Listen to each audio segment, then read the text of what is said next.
미국 하버드 대학이 발칵 뒤집혔습니다. 세계 최고의 문자는 단연 한글입니다. 언어학계의 전설, 핸더슨 교수가 던진 폭탄 선언. 강의실은 순식간에 아수라장이 됐습니다. 말도 안 됩니다. 증명해보세요. 유럽과 아시아 엘리트 학생들의 거센 반발이 터져 나왔죠. 하지만 진짜 충격은 그 다음이었습니다. 교수님, 저는 그 의견에 반대합니다. 평생 한국을 부정하며 살아온 한국계 캐나다인. 그가 화면에 띄운 건 북아메리카의 문맹 원주민들이 만든 낯선 문자였습니다. 놀랍게도 그 문자는 한글과 소름 끼칠 정도로 닮아 있었고 오히려 한글의 완벽함을 위협하고 있었죠. 이 문자가 한글보다 더 우월합니다. 제가 증명하죠. 한글을 외면했던 한국계 청년은 왜 이 비밀의 문자를 들고 나온 걸까요? 과연 그날 하버드 강의실에서는 무슨 일이 벌어졌을까요? 그 충격적인 전말을 지금 공개합니다. 잠깐 지금 이 이야기를 어디에서 듣고 계신지 댓글로 알려주세요. 본 영상을 시청하신 후 이야기가 감동적이었다면 구독과 좋아요도 부탁드립니다. 그럼 바로 시작할게요. 작은 나라의 문자가 뭐가 대단합니까? 프랑스 학생 소피의 비웃음에 강의실이 폭소로 가득 찼습니다. 하하, 맞아요. 한국, 삼성 만드는 나라? 우리 라틴 문자가 138개국에서 쓰이는데요. 하버드 언어학과 세미나실은 순식간에 한국 비하 대회장이 되었습니다. 그때였습니다. 로버트 핸더슨 교수가 조용히 일어섰습니다. 웃음이 잦아들었습니다. 40년 경력 언어학계의 전설 앞에서 감히 떠들 순 없었으니까요. 교수는 한마디도 하지 않고 칠판으로 걸어갔습니다. 끼익, 24, 침묵, 끼익, 오만. 학생들이 서로를 쳐다봤습니다. 교수가 천천히 몸을 돌렸습니다. 여러분, 어느 쪽이 더 과학적일까요? 중국 학생 리웨이의 얼굴이 새하얗게 질렸습니다. 그날 자존심 전쟁이 시작되었습니다. 저도 그 전쟁터에 함께 있었습니다. 제 소개를 먼저 하겠습니다. 저는 데이비드 리입니다. 26세, 캐나다 토론토에서 태어나고 자란 한국계 캐나다인이죠. 부모님은 1990년대 이민 오신 1세대예요. 저는 어릴 때부터 영어만 썼습니다. 토요일마다 한글 학교 가라는 엄마 잔소리가 싫었고 명절 때마다 한복 입기를 거부했어요. 나는 캐나다인이에요. 왜 한국어 배워야 해요? 이게 제 입버릇이었죠. 한국은 그냥 부모님의 먼 고향일 뿐이었습니다. 하버드 언어학과 석사에 입학한 저는 서구, 문자를 연구했어요. 학부 시절 전국 문법 올림피아드 우승, 학술지 게재 3편. 저는 서양 문자의 우수성을 증명하고 싶었습니다. 그리고 언어학계의 전설, 로버트 핸더슨 교수 수업을 신청했죠. 그에 져서 문자와 문명은 35개국 언어로 번역된 바이블이었습니다. 그날은 2024년 9월 3일 화요일이었습니다. 강의실에는 전 세계 엘리트 20명이 모였어요. 중국 베이징대 수석, 일본 도쿄대 특별 장학생, 프랑스 소르본 최우수 졸업생. 저는 맨 뒷자리에 앉았죠. 오후 2시, 핸더슨 교수가 들어왔습니다. 강의실이 조용해졌어요. 교수는 부드럽게 인사하며 이번 학기엔 세계 문자 체계를 비교 분석한다고 하셨죠. 그리고 폭탄을 터뜨렸습니다. 제가 30년간 연구한 결과 세계에서 가장 과학적이고 우수한 문자는 한글입니다. 강의실이 얼어붙었어요. 몇 초 후 항의가 터져 나왔습니다. 소피가 작은 나라 문자가 뭐가 대단하냐며 비웃었고 강의실은 한국 비하로 들끓었죠. 리웨이는 한자의 역사를, 한스는 한국이 최빈국 아니었냐며 조롱했습니다. 저는 주먹을 쥐었어요. 평생 한국을 외면했는데 왜인지 가슴이 불편했습니다. 그때 교수가 조용히 일어나 칠판으로 걸어갔어요. 웃음이 멈췄습니다. 교수는 말없이 2개의 숫자를 썼죠. 24와 5만 점. 그리고 물었습니다. 여러분, 어느 쪽이 더 과학적일까요? 리웨이의 얼굴이 하얗게 질렸어요. 한글 자모와 한자 개수였으니까요. 교수는 설명했습니다. 한글은 1446년 세종대왕이 창제한 문자로 창제자와 목적이 명확한 세계 유일의 문자라고요. 21세기 디지털 시대의 가장 효율적인 문자이며 1997년 유네스코 세계기록유산으로 등재됐다고 하셨어요. 칠판에 과제가 적혔습니다. 한글보다 우수한 문자를 논리적으로 증명하시오. 증명 못하면 자국 문자가 한글보다 열등함을 인정하는 거라고요. 학생들의 눈빛이 변했어요. 소피는 라틴 문자로, 리웨이는 한자로, 각자 자국 문자의 우수성을 증명하겠다며 불타올랐죠. 저도 마찬가지였습니다. 서구 문자 전공자로서 캐나다인으로서 자존심이 끌어올랐어요. 하지만 동시에 이상한 감정이 밀려왔습니다. 소피가 한국을 비하할 때 왜 화가 났을까요? 교수가 한글을 최고라고 할 때 왜 가슴이 뛰었을까요? 저는 한국어도 못하고 한국에 가본 적도 없는데 말이에요. 수업 후 저는 도서관으로 향했습니다. 세계 모든 문자를 연구해서 한글을 꺾겠다는 결심으로요. 책더미에 파묻혔죠. 하지만 몰랐습니다. 이 여정이 제 뿌리를 찾는 시작이 될 거라는 걸요. 한글이 단순한 문자가 아니라 한 민족의 혼이 담긴 기적이라는 걸 알게 될 거라는 것도요. 그날 밤, 전쟁이 시작되었습니다. 일주일이 지났습니다. 그 일주일 동안 저는 도서관에서 거의 살다시피 했어요. 세계 모든 문자 체계를 파고들었죠. 라틴 문자, 그리스 문자, 키릴 문자, 아랍 문자. 분명 한글보다 나은 문자가 있을 거라고 믿었습니다. 하지만 찾으면 찾을수록 이상했어요. 모든 문자에는 치명적인 약점이 있었습니다. 철자와 발음이 일치하지 않거나, 배우기 너무 어렵거나, 디지털 시대에 적응하지 못하거나. 그래도 포기할 수 없었죠. 제 자존심이 걸린 문제였으니까요. 2024년 9월 10일 화요일, 두 번째 수업이었습니다. 강의실 분위기가 일주일 전과 완전히 달랐어요. 학생들 모두 긴장한 표정이었죠. 오늘부터 각국 학생들의 발표가 시작되는 날이었으니까요. 핸더슨 교수가 들어와 명단을 확인했습니다. 첫 번째 발표자는 일본의 유키였어요. 유키는 자신감 넘치는 표정으로 단상에 섰습니다. 도쿄대 특별 장학생답게 준비를 철저히 했더군요. 슬라이드에는 아름다운 히라가나와 가타카나, 글자들이 가득했어요. 그녀는 일본 문자의 장점을 설명했습니다. 히라가나 46자와 가타카나 46자만 배우면 일본어를 읽고 쓸 수 있다고 했죠. 한 음절당 하나의 글자라서 외국인이 배우기 가장 쉬운 문자 중 하나라고 강조했어요. 실제로 서양인들이 일본어 기초를 배울 때 히라가나는 단 며칠이면 습득한다고 했습니다. 학생들이 고개를 끄덕였어요. 설득력이 있었습니다. 하지만 교수님의 질문이 날아왔습니다. 히라가나와 가타카나만으로 일본 신문을 읽을 수 있습니까? 유키의 얼굴이 굳었어요. 그녀는 잠시 망설이다 대답했습니다. 아니라고요. 일본 성인은 최소 2000자 이상의 한자를 알아야 신문을 읽을 수 있다고 했죠. 교수님이 칠판에 썼습니다. 히라가나 46자 더하기 한자 2000자. 결국 배워야 할 문자가 2046자라고 하셨어요. 한글의 24자와는 비교가 안 되는 숫자였죠. 직관성은 좋지만 확장성이 없습니다. 성인이 사용하기엔 불완전한 문자예요. 유키는 아무 말도 못하고 자리에 앉았습니다. 두 번째 발표자는 태국의 수린이었어요. 수린은 태국 문자의 우아한 곡선을 자랑스럽게 보여줬습니다. 44개의 자음과 15개의 모음, 기호로 모든 태국어 발음을 표현할 수 있다고 했죠. 특히 5개의 성조를 정확히 표기할 수 있다는 점을 강조했어요. 하지만 교수님은 냉정했습니다. 태국 문자의 성조 표기 방식이 너무 불규칙적이라고 지적하셨어요. 같은 자음이라도 위치에 따라 발음이 달라지고 외부인이 배우기엔 규칙이 너무 복잡하다고 했죠. 표현력은 있지만 직관적이지 않습니다. 한글처럼 누구나 금방 익힐 수 있는 시스템이 아니에요. 수린도 반박하지 못했습니다. 세 번째는 인도의 아미트 차례였어요. 아미트는 산스크리트와 데바나가리 문자에 대해 열정적으로 발표했습니다. 산스크리트는 신성하고 고결한 언어라고 했죠. 인도의 베다, 우파니샤드 같은 고대 경전이 모두 이 문자로 쓰였다고 강조했어요. 그는 산스크리트의 발음, 체계와 문법이 얼마나 정교한지 설명했습니다. 세계 최초로 체계적인 문법을 갖춘 언어이며 그 구조적 완성도는 현대 컴퓨터 언어학자들도 경탄할 정도라고 했죠. 저도 감탄했습니다. 정말 대단한 문자였어요.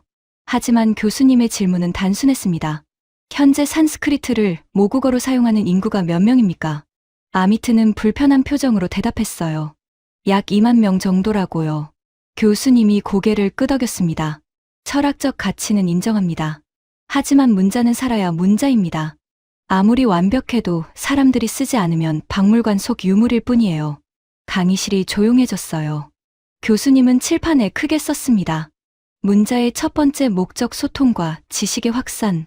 그날 3명의 발표가 끝났습니다. 핸더슨 교수님이 결론을 내렸어요.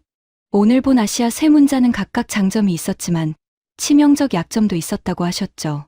일본 문자는 단순함을 추구했지만 확장성이 부족했고, 태국 문자는 표현력은 있지만 직관성이 떨어졌으며, 산스크리트는 철학적 깊이는 있지만 실용성을 잃었다고 정리하셨습니다. 문자의 이상은 단순함과 표현력의 완벽한 균형입니다. 배우기 쉬우면서도 모든 것을 표현할 수 있어야 하죠. 다음 주에는 유럽 문자들이 도전합니다. 수업이 끝나고 저는 생각에 잠겼어요. 단순하면 표현력이 부족하고 복잡하면 배우기 어렵다. 그럼 완벽한 균형점은 어디일까요? 그날 밤 도서관에서 저는 한글 자료를 펼쳤습니다. 처음으로 제대로 들여다본 거였어요. 자음 14개, 모음 10개.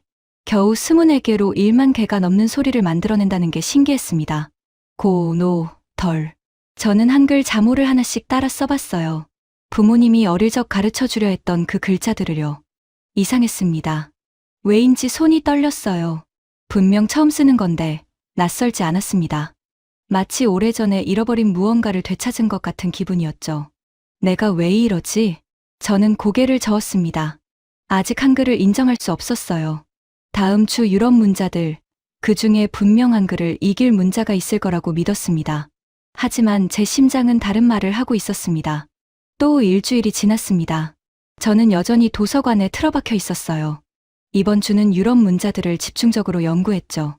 라틴 문자, 그리스 문자, 키릴 문자, 서구 문명의 뿌리가 된 문자들이었습니다.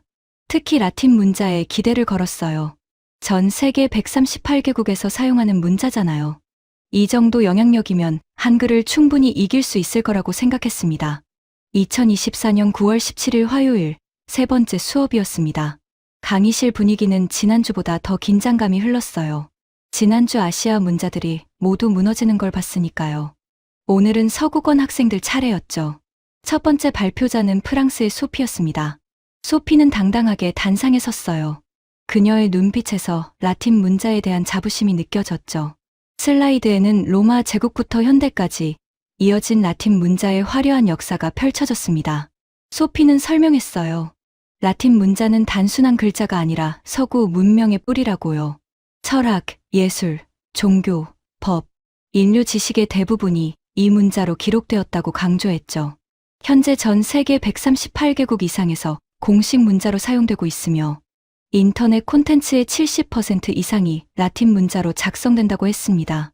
로마 제국부터 르네상스, 계몽주의, 과학혁명, 산업혁명까지 라틴 문자는 인류 문명 발전의 동반자였다고 주장했어요. 학생들이 고개를 끄덕였습니다. 저도 마찬가지였어요. 이 정도 영향력이면 한글을 이길 수 있을 것 같았죠. 하지만 핸더슨 교수님의 질문이 날아왔습니다. 소피, 영어 단어 psychology, 컬러노, 쿠유를 발음해보세요. 소피가 발음했어요. 사이콜로지, 커널 큐. 교수님이 칠판에 철자를 쓰며 물었습니다. 철자와 발음 사이에 어떤 관계가 있습니까? 소피는 당황한 표정으로 대답했어요. 사실 관계가 거의 없다고요. 영어는 철자와 발음이 일치하지 않는 경우가 많다고 인정했습니다. 라틴 문자의 문화적 유산은 인정합니다. 하지만 현대 교육과 정보화 시대의 효율성 측면에서는 심각한 문제가 있어요. 교수님은 통계를 제시했습니다. 영어권 어린이들이 스펠링을 배우는데 평균 3년이 걸리며 성인이 되어서도 철자 오류가 빈번하다고 했죠. 검색 엔진에서 철자 오류로 인한 검색 실패율이 매우 높다고 덧붙였습니다. 읽는 대로 쓰지 못하고 쓰는 대로 읽지 못하는 문자는 디지털 시대의 치명적 약점입니다. 소피는 반박하려 했지만 교수님의 논리 앞에 침묵할 수밖에 없었어요. 두 번째 발표자는 독일의 한스였습니다. 한스는 게르만어 체계의 논리성을 강조했어요. 독일은 철학과 과학의 나라이며 독일어는 그 정밀함을 반영한다고 했죠. 칸트, 헤겔, 아인슈타인, 수많은 위대한 사상가들이 독일어로 사유했다고 자랑스럽게 말했습니다. 하지만 교수님은 냉정하게 지적했어요. 독일어 철자법이 1996년까지 통일되지 않았다는 사실을 아십니까? 한스의 얼굴이 굳었습니다. 교수님은 설명했어요. 독일어는 20세기 말까지도 지역마다 철자법이 달랐고 1996년 대대적인 철자법 개혁을 단행했다고 하셨죠.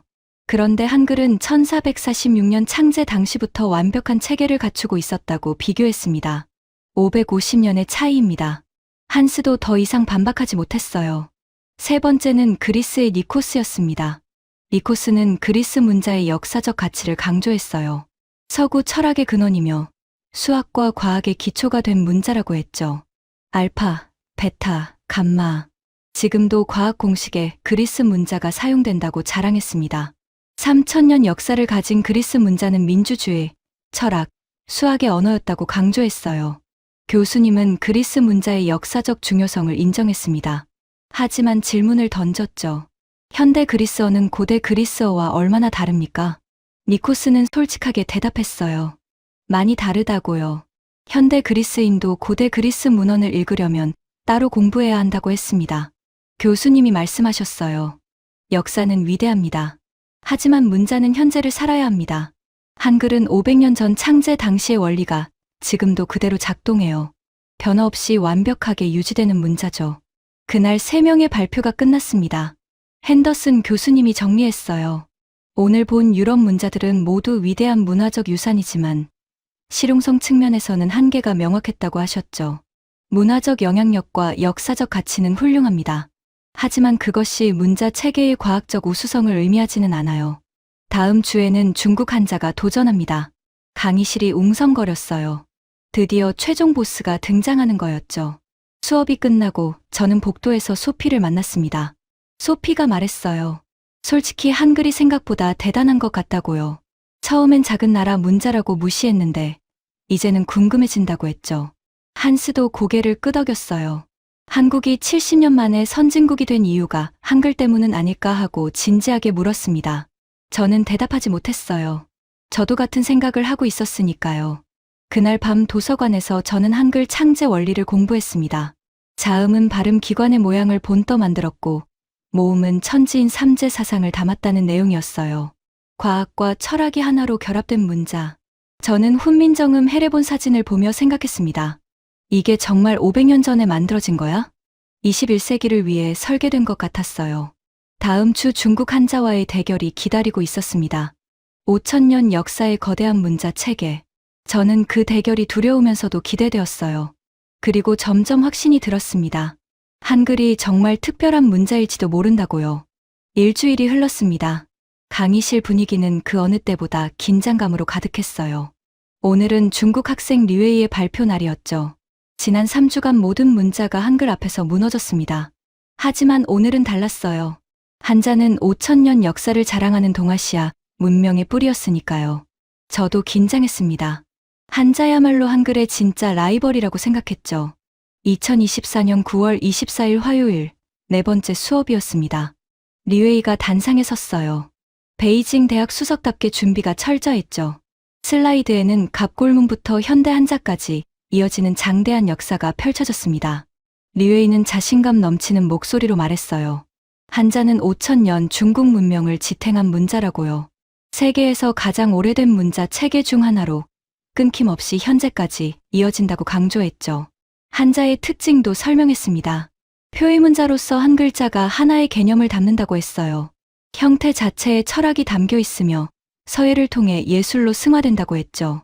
한자가 중국뿐 아니라 일본, 한국, 베트남 등 동아시아 전역에 영향을 미쳤다고 자랑했습니다. 학생들이 감탄했어요. 한자의 역사적 깊이는 누구도 부정할 수 없었죠.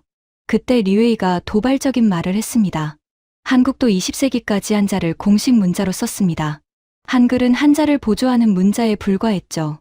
역사적으로 한국은 중국 문화권이었고 한글도 결국 한자 영향 아래 만들어진 것 아닙니까? 저는 주먹을 꽉 쥐었습니다. 평소 같았으면 무관심했을 텐데 이번엔 화가 났어요. 핸더슨 교수님이 천천히 일어났습니다. 류웨이, 잠깐만요. 정정하겠습니다. 교수님의 목소리가 단호했어요. 한글은 한자 영향으로 만들어진 게 아닙니다. 세종대왕은 한자 최고 전문가였어요. 그가 한자를 완벽히 아는 상태에서 의도적으로 한자와 완전히 다른 체계를 만든 겁니다. 이건 과학혁명이에요. 교수님이 칠판에 비교표를 그렸습니다. 한자 5만 자 이상 한글 24자, 한자 학습 기간 수년 한글 하루면 가능, 한자 표의문자 한글 표음문자. 류웨이, 현재 중국 문맹률이 얼마죠? 전국 평균 약 12에서 15%입니다. 농촌 지역과 고령층은요? 약 30% 이상입니다. 교수님이 고개를 끄덕였어요. 한국은 1% 미만입니다. 왜일까요? 한글이 쉽기 때문이죠. 교수님은 계속 설명했습니다. 한자를 마스터하려면 최소 3,000자, 지식인이라면 5,000자 이상 알아야 한다고요. 이런 진입 장벽이 문맹률로 직결된다고 했죠. 한자의 역사와 문화적 가치는 인정합니다. 하지만 문자의 존재 이유는 모든 사람이 읽고 쓸 수 있게 하는 겁니다. 한자의 긴 역사 속에서 글자를 읽을 수 있었던 백성은 소수에 불과했어요. 리웨이가 반박했습니다. 하지만 한자는 뜻을 담고 있어서 뜻을 담는 건 좋습니다. 하지만 대가가 너무 크죠. 디지털 시대를 보세요. 중국 어린이들이 한자를 입력할 때 뭘 씁니까? 리웨이는 불편한 표정으로 대답했어요. 한어병음을 씁니다. 로마자로요. 바로 그겁니다. 한자는 디지털 시대에 적응 못했어요. 표음 문자가 필요한 거죠. 한글은요? 세계에서 가장 빠른 입력 속도를 자랑합니다. 교수님은 추가로 설명했어요. 한글은 자음과 모음, 조합 방식이라 컴퓨터와 스마트폰 입력에 완벽하게 최적화되어 있다고요. 반면 한자는 수만 개의 글자를 입력하려면 별도의 변환 과정이 필요하다고 했죠. 21세기는 정보의 시대입니다. 한글은 500년 전에 만들어졌지만 마치 디지털 시대를 예측한 것처럼 완벽해요. 교수님이 마지막 일격을 날렸습니다. 리웨이, 한국이 중국 문화권이라고 했죠? 그럼 왜 한국은 한자를 버리고 한글만 썼을까요? 문화적 독립성 때문입니다. 한글은 한국인의 정체성이에요.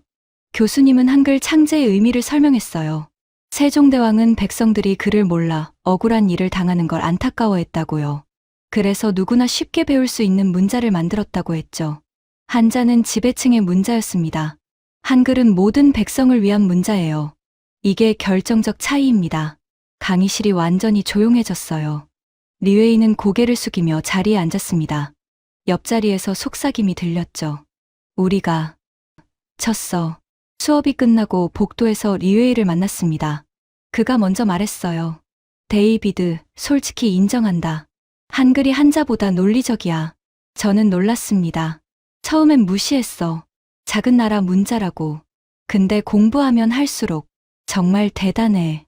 그날 저는 깨달았습니다. 한글은 정말 특별했어요. 5,000년 역사의 중국 한자조차 한글의 과학성 앞에서 무너졌습니다. 그날 밤 도서관에서 저는 고민했어요. 한글을 이길 문자를 찾아야 하는데 전 세계 주요 문자는 이미 다 나왔잖아요. 어디서 답을 찾아야 할까요? 그날 밤 저는 도서관에서 밤을 샜습니다. 세계 주요 문자는 모두 한글 앞에서 무너졌어요. 일본, 태국, 인도, 프랑스, 독일, 그리스, 그리고 중국까지. 이제 남은 건 저뿐이었죠. 저는 미친 듯이 자료를 뒤졌습니다. 소수 민족 문자, 고대 문자, 인공 문자. 뭐든 좋았어요. 한글을 이길 수 있는 문자라면요. 그러다 우연히 발견했습니다. 북아메리카 원주민 문자 연구 논문이었어요. 그중 이누이트 문자가 눈에 들어왔죠. 제 조국 캐나다의 문자였습니다. 일주일 동안 저는 이누이트 문자를 집중 연구했어요. 놀라운 사실들이 드러났습니다.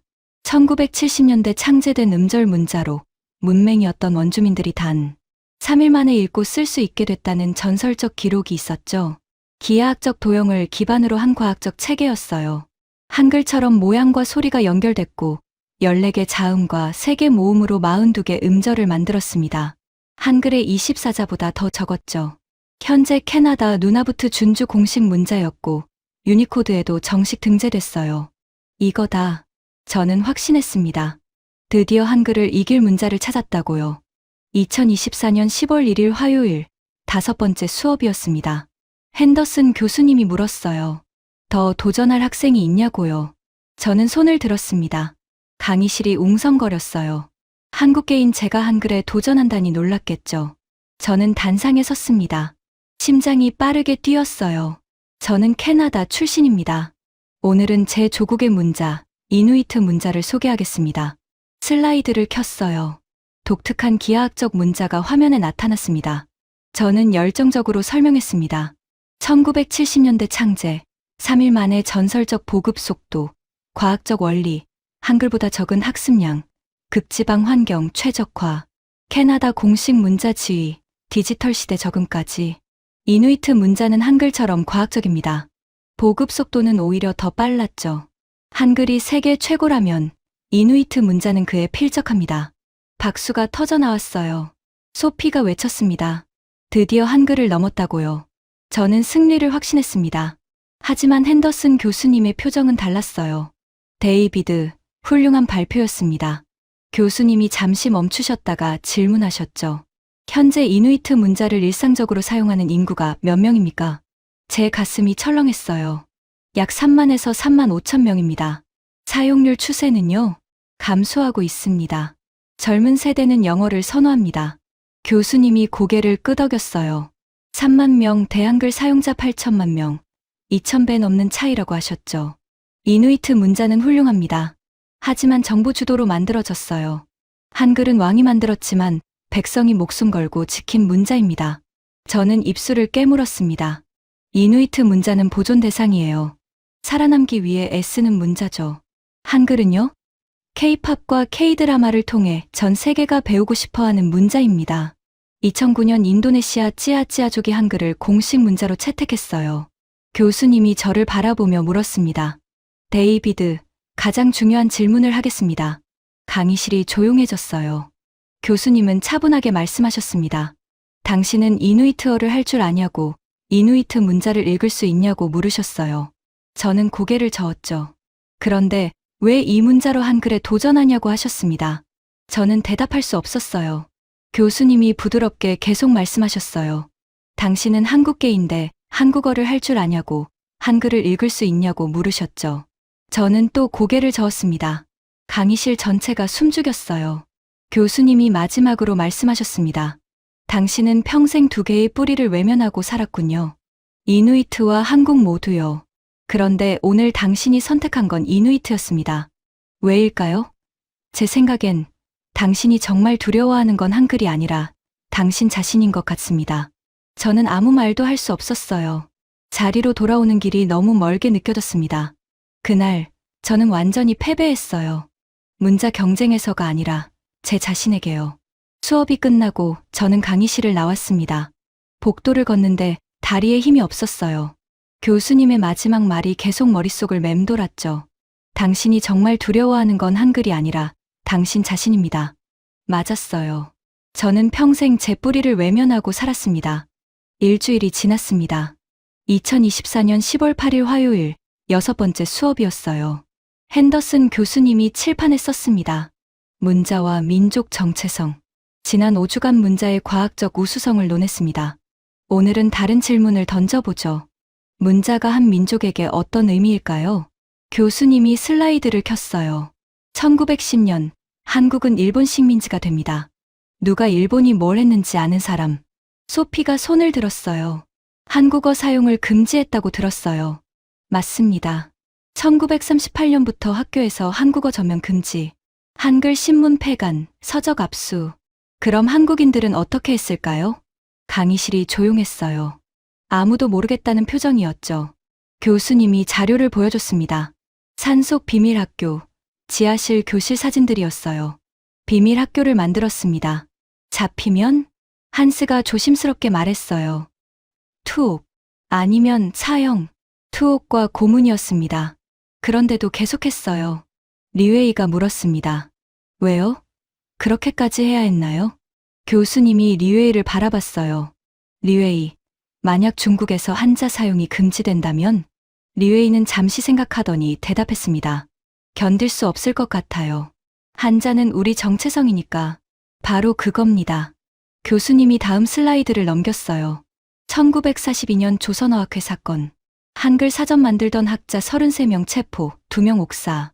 유키, 질문 있어요? 유키가 눈을 크게 뜨고 물었습니다. 사전. 만들다가요?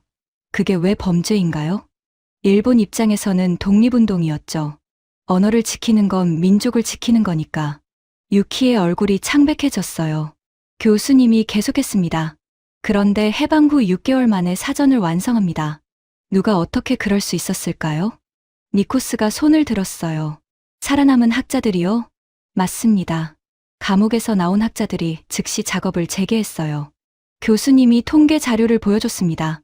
1945년 해방 당시 한국 문맹률 78%, 20년 후 10% 이하. 소피, 프랑스는 같은 기간 어땠죠? 소피가 당황하며 대답했어요. 잘 모르겠는데. 프랑스는 이미 문맹률이 낮았으니까. 맞아요. 선진국들은 이미 교육이 보편화됐죠.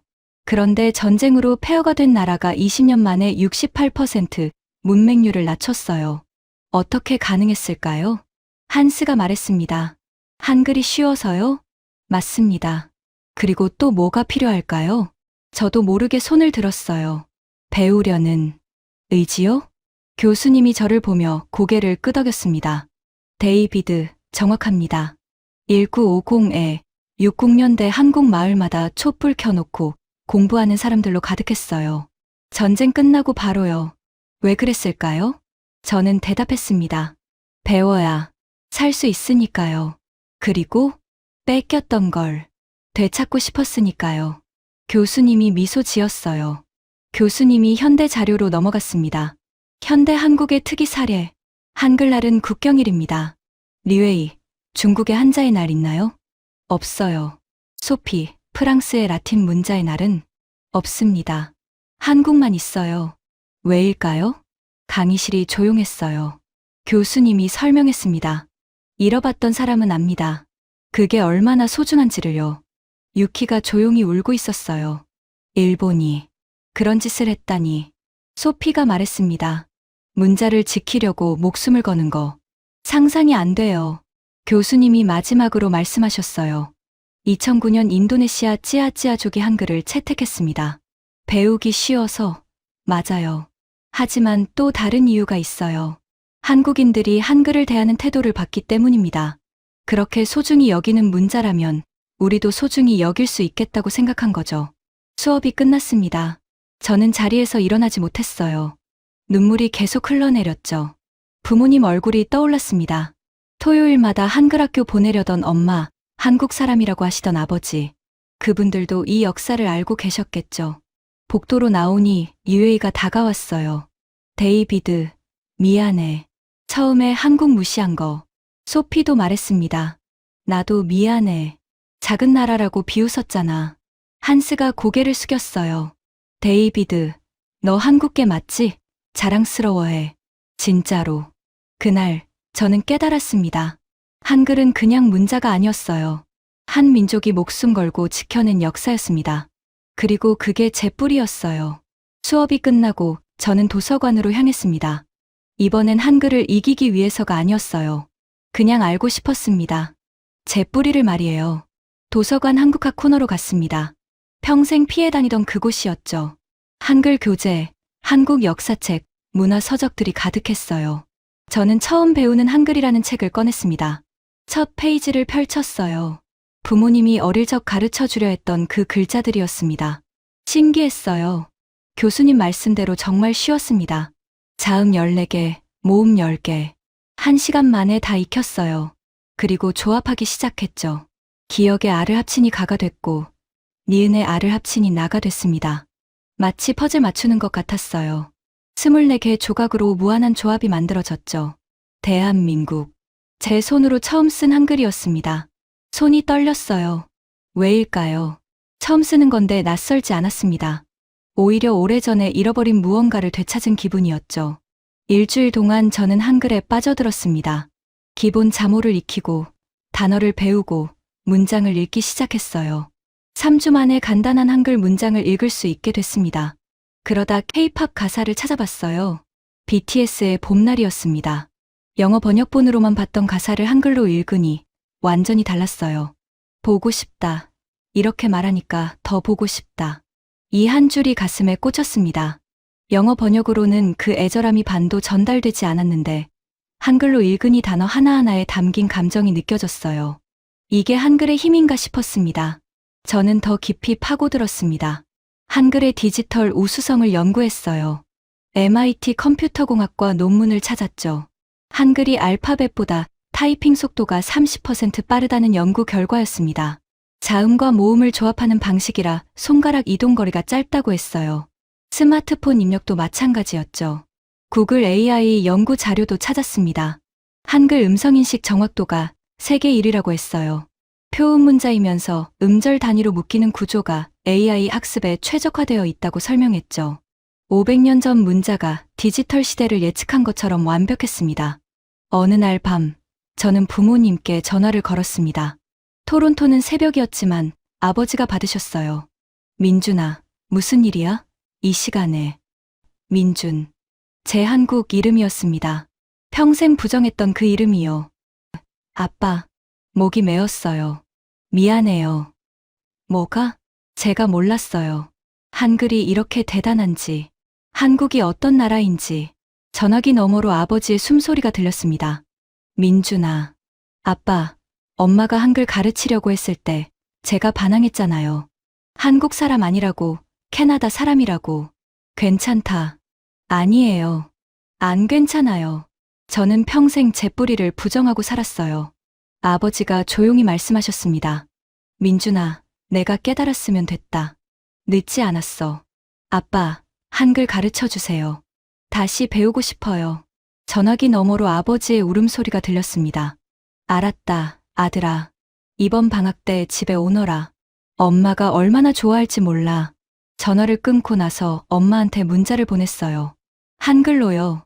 엄마, 사랑해요. 이제 한글 읽을 수 있어요. 3분 후, 엄마한테서 전화가 왔습니다. 우시면서요. 다음 날, 강의실에서 다른 학생들을 만났습니다. 소피가 먼저 말했어요. 데이비드, 나 주말에 한국 드라마 정주행했어. 킹덤이랑 이상한 변호사 우영우. 한글 자막으로 봤는데 글자가 진짜 예쁘더라. 한스도 거들었습니다. 나는 기생충 다시 봤어. 한글 간판들이 계급을 상징하는 거 처음 알았어. 문자로 이런 표현이 가능하다니. 리웨이가 말했습니다. 데이비드, 솔직히 부럽다. 너는 한글 배우면 뿌리를 찾는 건데 나는 그냥 외국어잖아. 유키도 조용히 말했어요. 나도 한글 배우기 시작했어. 일본인이지만 한국어 알고 싶어졌어. 그날 저는 깨달았습니다. 한글은 저 혼자만의 뿌리가 아니라 세계인들이 배우고 싶어하는 문자가 되어 있었어요. 그리고 저는 그 문자를 물려받은 사람이었습니다. 자랑스러웠습니다. 학기가 끝났습니다. 마지막 수업에서 핸더슨 교수님이 말씀하셨어요. 여러분, 이번 학기 수고했습니다. 처음엔 모두 자국 문자가 최고라고 믿었죠. 하지만 이제는 알 겁니다. 문자는 경쟁이 아니라 문화라는 걸요. 교수님이 저를 보며 미소 지으셨습니다. 데이비드, 방학 계획이 있나요? 네, 교수님. 한국에 갑니다. 생애 첫 방문이에요. 강의실에서 박수가 터져 나왔습니다. 2024년 12월, 저는 부모님과 함께 인천공항에 도착했습니다. 비행기에서 내려 공항 안으로 들어서는 순간, 저는 멈춰 섰어요. 모든 안내판이 한글로 쓰여 있었습니다. 입국장, 수화물 찾는 곳 3관. 물론 영어도 함께 있었지만, 한글이 가장 먼저 눈에 들어왔어요. 제가 3개월 전에 배운 그 글자들이 여기 살아 있었습니다. 여기는 한국이구나. 가슴이 뛰었습니다. 아버지가 제 어깨에 손을 얹으셨어요. 민준아, 어때? 내 조상들의 나라다. 아빠, 신기해요. 낯선데 낯설지 않아요. 다음 날, 저희는 광화문 광장으로 갔습니다. 세종대왕 동상이 보였어요. 교과서에서만 보던 그분이었죠. 동상 앞에 섰습니다. 아버지가 말씀하셨어요. 민준아, 저분이 내가 배운 한글을 만드신 분이야. 580년 전 일이지. 저는 동상을 올려다봤습니다. 세종대왕은 책을 펼친 채 백성을 내려다보고 계셨어요. 동상 아래 훈민정음 서문이 새겨져 있었습니다. 나라의 말이 중국과 달라 백성이 말하고자 하는 바가 있어도 제 뜻을 펴지 못하는 사람이 많다. 저는 천천히 한글로 읽었어요. 그 순간 눈물이 흘러내렸습니다. 왕이 백성을 위해 문자를 만들었다는 게 믿기지 않았어요. 역사상 이런 일이 또 있었을까요? 권력자가 피지배층을 위해 이렇게 한 적이요? 아버지도 눈시울이 붉어지셨습니다. 민준아, 할아버지가 살아 계셨으면 내가 이렇게 한글 공부하는 거 보고 얼마나 좋아하셨을까. 저는 무릎을 꿇었습니다. 세종대왕 동상 앞에서요. 그리고 절을 했습니다. 세종대왕님, 감사합니다. 제 정체성을 찾게 해주셔서, 제가 26년 동안 외면했던 뿌리를 되찾게 해주셔서, 주변 사람들이 저를 쳐다봤지만 상관없었어요. 저는 진심이었으니까요. 오후에는 국립한글박물관에 갔습니다.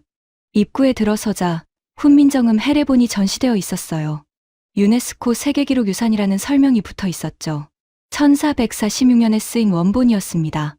580년 가까이 됐는데도 글자가 선명했어요. 저는 유리관 앞에 한참을 서 있었습니다. 여기서 시작됐구나. 여기서부터 모든 게 시작된 거야. 다음 전시실로 갔습니다. 일제시대 한글 지킴이들에 관한 전시였어요. 비밀 한글학교 사진, 투옥된 학자들의 기록, 고문당한 교사들의 이야기. 핸더슨 교수님이 수업에서 보여줬던 그 자료들이 여기 다 있었습니다. 저는 한 사진 앞에서 멈췄어요. 낡은 흑백 사진이었습니다. 지하실에서 촛불 켜놓고 한글을 배우는 아이들이었죠. 설명을 읽었습니다. 1943년 평양의 비밀 한글학교라고 했어요. 발각되면 교사는 투옥, 학생들은 감시 대상이 됐다고 했죠. 제 눈에서 눈물이 또 흘렀습니다. 엄마가 제 손을 잡았어요. 민준아, 저 아이들이 내 또래였단다. 목숨 걸고 한글 배웠어. 엄마, 저는 한글 배우기 싫다고 뗐었는데. 괜찮아. 내가 이제 알았으니까. 그걸로 충분해. 다음 전시실에는 조선어학회 사건 기록이 있었습니다. 한글 사전을 만들던 학자 33명이 체포됐고 2명이 옥사했다는 내용이었어요. 그런데 해방 후 6개월 만에 사전을 완성했다고 했습니다. 얼마나 간절했으면. 저는 그 전시물 앞에서 한참을 울었습니다. 부모님도 함께 우셨어요. 박물관을 나오며 아버지가 말씀하셨습니다. 민준아, 이제 알겠지. 엄마 아빠가 왜 그렇게 한글 가르치려고 했는지. 네, 아빠. 이제 알아요. 우리도 이민 와서 한글 잃을까봐 두려웠어. 그래서 내가 한글 배우길 그렇게 원했던 거야. 저는 부모님을 꼭 안았습니다. 아빠, 엄마, 사랑해요. 그리고 미안해요. 6개월이 흘렀습니다. 2025년 6월, 저는 토론토 한인교회 한글학교에서 아이들을 가르치고 있었어요. 매주 토요일, 제가 평생 거부했던 그 한글학교에서요. 여러분, 한글은 세계 최고의 문자예요. 아이들이 저를 바라봤습니다.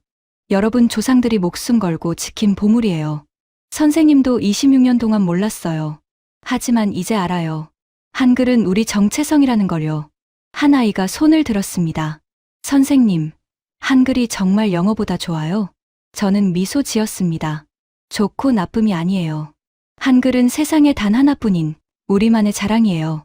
그리고 그걸 지킨 사람들의 이야기가 담긴 문자예요. 수업이 끝나고 한 아이가 다가왔어요.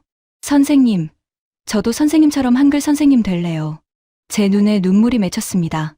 세종대왕이 만들고 백성이 지킨 한글. 이제 그 한글을 다음 세대에 전하는 게 제 역할이었습니다. 저는 더 이상 뿌리 없는 사람이 아니었어요. 한글과 함께하는 사람이었습니다. 자랑스러웠습니다.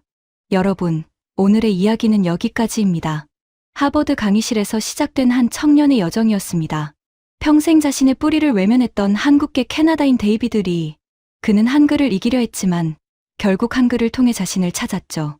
한글은 단순한 문자가 아닙니다. 580년 전 세종대왕이 백성을 위해 만든 민주주의의 정신이고 일제시대 목숨 걸고 지켜낸 민족의 혼이며 지금도 전 세계가 배우고 싶어하는 과학의 결정체입니다. 그리고 무엇보다 한글은 우리의 자랑입니다. 구독과 좋아요로 응원해 주시면 더 감동적인 이야기로 찾아뵙겠습니다. 오늘도 여러분 모두 따뜻하고 건강한 하루 보내시길 바랍니다. 긴 영상 끝까지 시청해 주셔서 감사합니다.